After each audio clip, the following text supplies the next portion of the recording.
आप इसे प्रार्थना कह सकते हैं या अभिलाषा कह सकते हैं, मन्नत कह सकते हैं या फरियाद कह सकते हैं। पर सूर्य देवता में आस्था रखने वाले एक राजा ने भारत के ओडिशा राज्य में एक ऐसा भव्य सूर्य मंदिर बनवाए थे जो आज भारत के 7 आश्चर्यों में से एक है, जो अपने अंदर असीमित विज्ञान समेटे हुए है। श्री भारतवर्ष, जिसे दुनिया कभी विश्व गुरु के नाम से भी जानती थी, उसी भारतवर्ष में एक महत्वपूर्ण राज्य है ओडिशा। प्राचीन काल में यह कलिंग के नाम से जाना जाता था। कलिंग के गंग साम्राज्य के राजा नांगुला नरसिंहदेव प्रथम मात्र 18 साल के उम्र में ही काकतीय साम्राज्य के सबसे शक्तिशाली राजा गणपति के साथ युद्ध लड़ने गए थे। करीब 3 साल तक नरसिंहदेव निरंतर युद्ध लड़ते रहे। युद्ध में गणपति को पराजित कर जब नरसिंहदेव बहुत सारे धन संपदा के साथ कलिंग लौटे, तब राजमहल में उनके भव्य स्वागत की आयोजन रखी गई थी। राजमाता कस्तूरी देवी पुत्र नरसिंहदेव की वीरता से अत्यंत प्रसन्न हुई और पुत्र के सम्मुख अपने भावनाओं को प्रकाशित करके कहा, तुम्हारे पिता शंख क्षेत्र पुरी में भगवान जगन्नाथ का भव्य मंदिर बनवाए हैं, पर मैं चाहती हूं तुम अर्क क्षेत्र कोणार्क में उससे भी भव्य और विशाल सूर्य मंदिर बनवाओ। नरसिंहदेव ने माता से पूछा, सूर्य मंदिर ही क्यों और कोणार्क में किस लिए? माता ने पुत्र के सवालों के जवाब में कहा कि द्वापर युग में भगवान श्री कृष्ण के पुत्र सांब बड़े ही सुंदर और सुकुमार थे। वे हमेशा नारद मुनि को परेशान कर देते थे। एक बार नारद जी ने उन्हें सबक सिखाने के लिए योजना की। नारद जी ने सांबो के सुंदर शरीर की तारीफ करते हुए उन्हें गोपियों के साथ जल क्रीड़ा करने को उकसाया।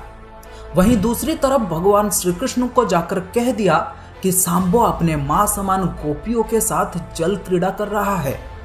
ये बात सुनकर भगवान श्री कृष्ण अत्यंत क्रोधित हो उठे और तुरंत अपने बेटे सांब को श्राप देते हुए कहा कि जिस सुंदर शरीर के लिए तुम्हारा इतना गुरूर है वो अभी नष्ट हो जाएगा। सांब को कुष्ठ रोग हो जाता है। सांब राजमहल में लौट आते हैं और माता जम्मूमती को जब यह पता चलता है कि पिता श्री कृष्ण की श्राप की वजह से पुत्र की यह दुर्दशा हुई है, तो सभी रानियां क्रोधित हो जाती हैं। आखिर में नारद जी को बुलाया जाता है। नारद जी ने रोग निवारण का उपाय बाहर किया और कहा कि सूर्य की पहली किरण उड्र देश के कोण में पड़ता है, जो कोणार्क के नाम से जाना जाता है। शाम को अभी जाकर सूर्य देव की आराधना करनी होगी, तभी जाकर सांब इस श्राप से मुक्ति पा सकेंगे। बहुत ही लंबी और कठिन यात्रा के बाद सांबो कोणार्क के चंद्रभागा नदी के पास पहुंचे। अन्न जल त्याग कर 12 साल कठिन तपस्या करने के बाद सूर्यदेव प्रसन्न होकर प्रकट हुए और सांब को रोग मुक्त होने का वरदान दिया।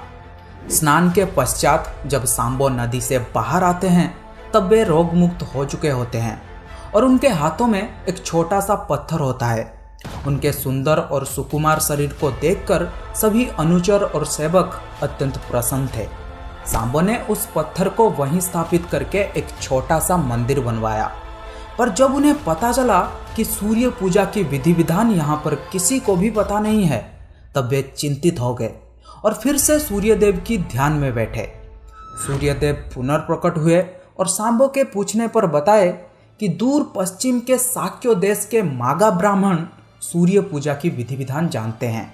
ये बात सुनते ही सांबो साक्य देश की ओर निकल पड़े, जो आज का ईरान है।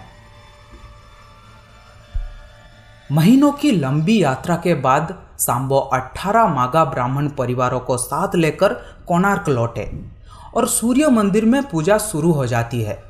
राजमाता कस्तूरी देवी नरसिंहदेव को बतलाते हैं कि विवाह के कई सालों तक जब मैं निसंतान थी, तब मैंने भी उस सूर्य मंदिर में पूजा अर्चना की और तुम मुझे पुत्र के रूप में प्राप्त हुए।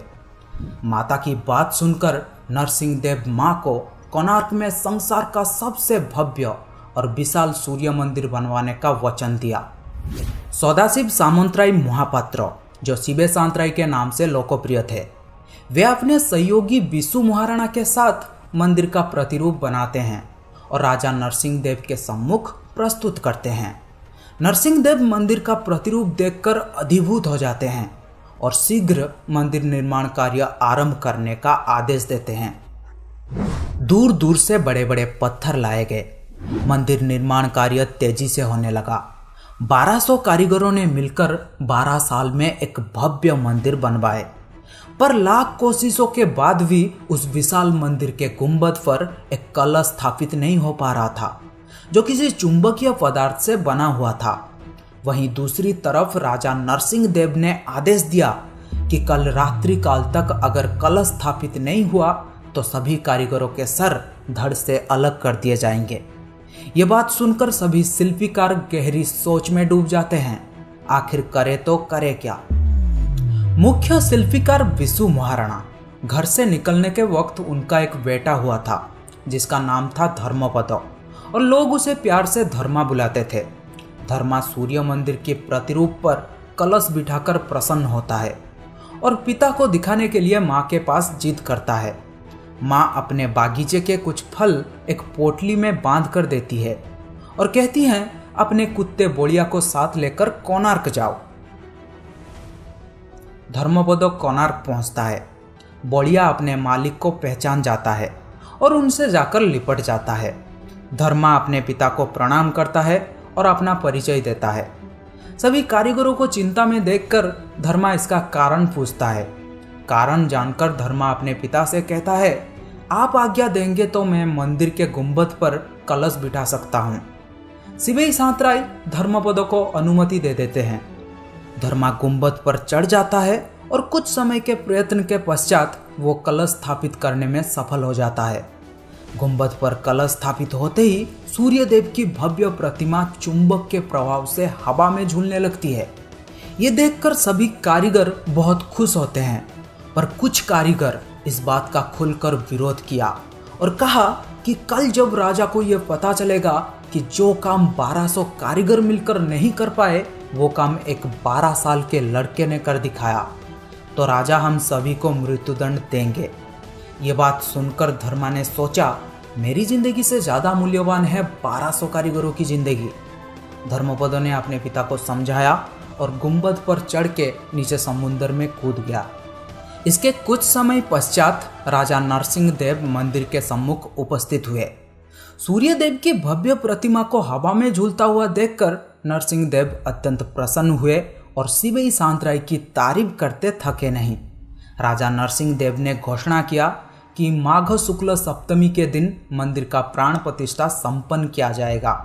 पर सिवेई सांतराय ने कहा, राजन, तिथि तो अच्छा है, पर मंदिर की प्राण प्रतिष्ठा के लिए यह सही समय नहीं है।